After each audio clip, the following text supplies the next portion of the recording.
So I heard that you took some nandralone in order to help your pec repair.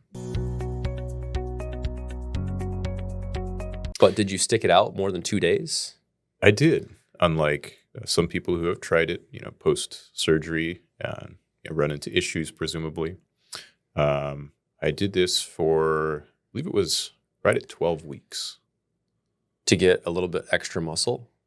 How'd you gain muscle on nandralone if your pec was torn? Yeah, I actually lost, I would say, significant muscle on nandralone while my pec was torn. But less than you would have otherwise? Or why did you do it? Yeah, I don't know that it is any more or any less than I would have otherwise. There's some preclinical data that suggests nandralone might be helpful in, I believe it was more rotator cuff or some sort of pathology like that. But I happened to be in a place with my fertility where I had been off of dutasteride enough for it to be completely out of my system.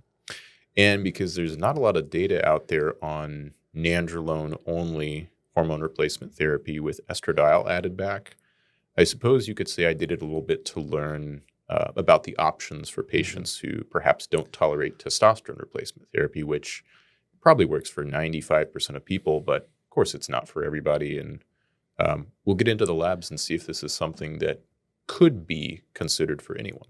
Yeah. And as we know, a lot of females like to do this. Although a lot of females have masculinization called virilization in medicine when this happens. But nandralone is not known for being particularly masculinizing. It's known for being less androgenic. So maybe it's the DHT that masculinizes them, and maybe it's not. But, I certainly see a lot more women on nandralone plus estradiol than men on nandralone plus estradiol. Which ester did your physician prescribe for nandralone? Was it phenylpropionate? Which ester for estradiol did your physician prescribe? Yeah, I would have actually been thrilled to try the NPP, the shorter acting version of that, but I don't believe that at least any reputable compounding pharmacies that I'm familiar with compound that. And the estradiol was actually commercial. Estradiol valerate I believe that's in castor oil, actually. It's quite thick. Came from Amazon Pharmacy. I believe a couple weeks after I filled the first vial, they asked me if I wanted another one, even though that vial would last years and years and years at the dose that I was taking. So Cool. I found that a bit comical. Why does Amazon love you taking estrogen? They want Jeff Bezos to be the only alpha. They want you to live longer because estrogen's healthy for you so that you can use it longer. Yeah, I think that Jeff Bezos is just on a traditional cookie cutter TRT stack. He's gotten great results. We've talked about that in the past. Did you take a whole bunch of nandralone in order to, do the influencer thing and say I was just on TRT plus? Yeah, I took 100 milligrams per week of nandralone, which Per day? per week. 2 50 milligram shots. So I think it was like a Monday, Thursday. And I think that was probably a bit of an undershot in terms of like the androgenic effects, what somebody might use for androgen replacement therapy. But presumably that's a little bit more anabolic than your average TRT dose, especially with the estradiol added in. It's probably a little more anabolic than 100 milligrams of test sip, for example. Since nandralone is bioidentical, how many milligrams does the body make per day on average? You mean micrograms? Yeah. In all seriousness, nandralone is one of those things that's technically bioidentical. It's detectable actually in higher amounts during pregnancy, and it's not really present in any clinically significant amount whatsoever unless you're injecting it. So I really wouldn't consider it a significant endogenous androgen. So since it is a steroid, I assume your labs looked like trash when you were on this. Yeah, we've got all the labs here to review. It's a pretty solid panel. It's not everything that I check every time. But one of the things that was surprising at the time, but in retrospect, I think makes sense, is that my hematocrit went up to 52%, the highest that I've ever seen it. I didn't have like apnea or anything that started to like emerge from this. But seeing that it had a pretty potent effect on my bone marrow and red blood cell production makes me understand why you see a lot of runners get busted for nandralone. Yeah. And actually trenbolone too, both 19 nor testosterone derivatives. There are surprising amount of distance runners and sprinters that maybe consumed oxtail, maybe took trenbolone, who knows. So your cardio probably didn't get much better, given that you were also, rehabbing your pec. But this, speaking of cardio, a little side note, and again, there's more variables here, but I did do a little bit of light, like probably zone 1, probably more zone 1 than zone 2, recumbent exercise bike the morning prior to surgery. And ask your surgeon and anesthesiologist, of course, about this, but I felt like I did not have the post-anesthesia brain fog or fatigue as much. Now, it could have been that I got less anesthesia than I have with prior orthopedic surgeries. Yeah. But there is some data that suggests that helps your body to clear it out a bit quicker post-operatively. I can see that. That's a great idea. And I can also see why it's not a great idea to inject large amounts of nandralone. Again, it's kind of classically known for really dysregulating something called RAS, renin, angiotensin, aldosterone system. And, anecdotally and in the literature, it looks like there is a, think of it as an inverse ARB or ACE inhibitor, like lisinopril or losartan. It does the opposite thing. So high blood pressure is common, cardiac remodeling, but not the type that you want. The negative cardiac remodeling, not a positive thing. That's also kind of classic. Does it work well for patients with POTS? It might. They have problems with low blood pressure. Yeah. I mean, I'm not 100% against nandralone. And, it also likely works quite well for patients with anemia as well. Sure. I think that's one of the original indications, perhaps. Mm-hmm. So, like any other molecule, there's positives or downsides. But I suppose you're no longer on this. Why did you stop it? Did you get the benefit from it? Was it not as beneficial as you thought? Yeah, I don't think it's at least for me, a suitable replacement for testosterone plus dutasteride. In order of like androgenicity, I would say just testosterone by itself with no ancillaries is more androgenic than the combination I was on, which dosages we can put up on the screen. 50 milligrams of nandralone decanoate twice per week, and 0.8 milligrams of estradiol valerate twice per week as well. Nandralone is in the middle there. It's less androgenic, but I think even just testosterone with the daily 0.5 milligram of dutasteride is even less androgenic than the nandralone. Sort of how I felt based on my skin's oil production and kind of thinking about my scalp and hair when I was taking it for about 3 months, maybe a touch longer.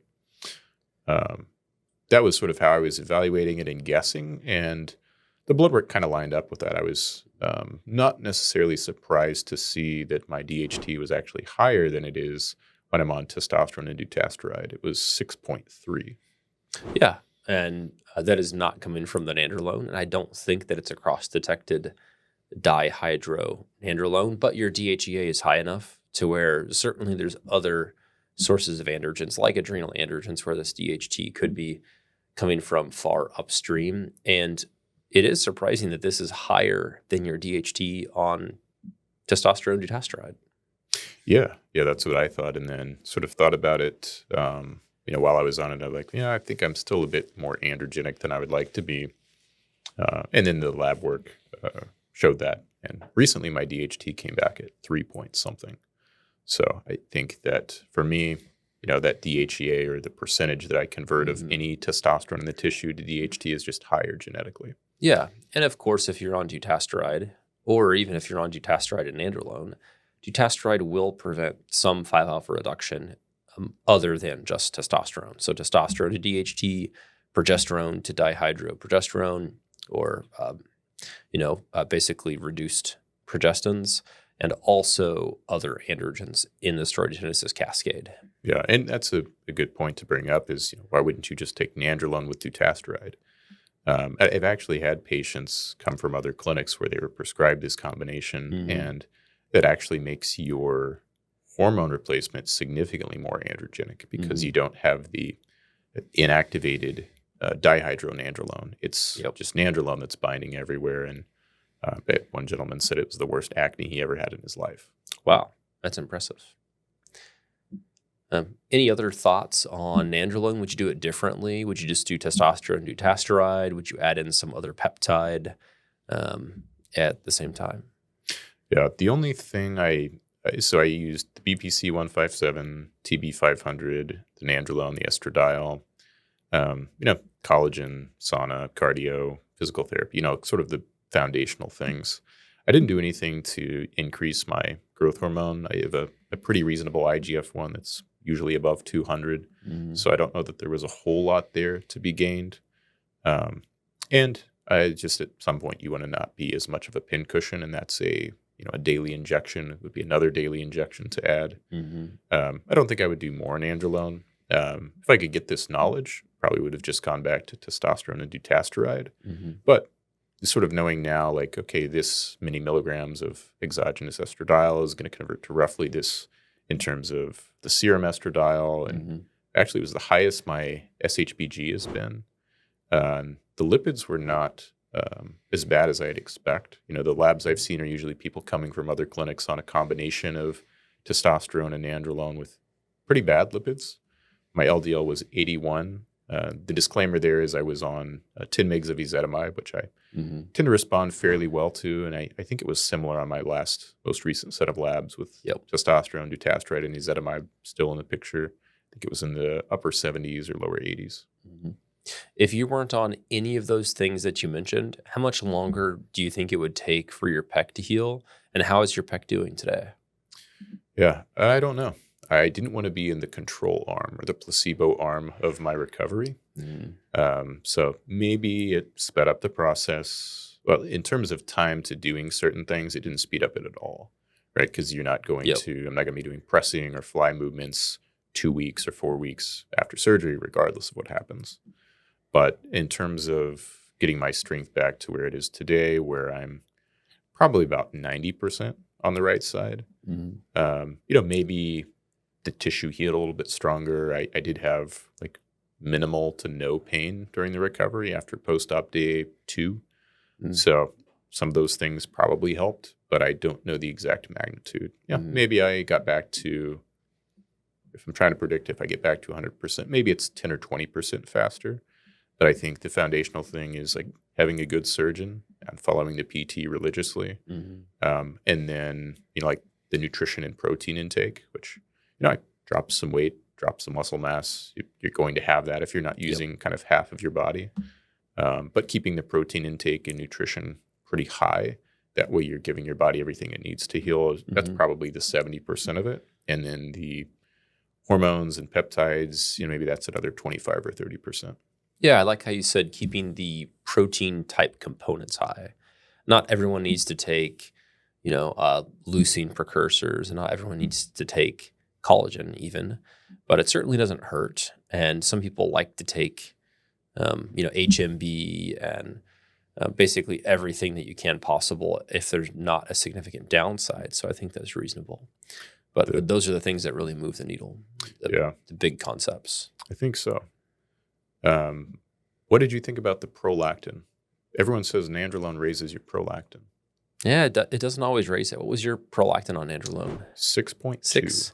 It's pretty low. And you were not on any dopamine agonist at the time.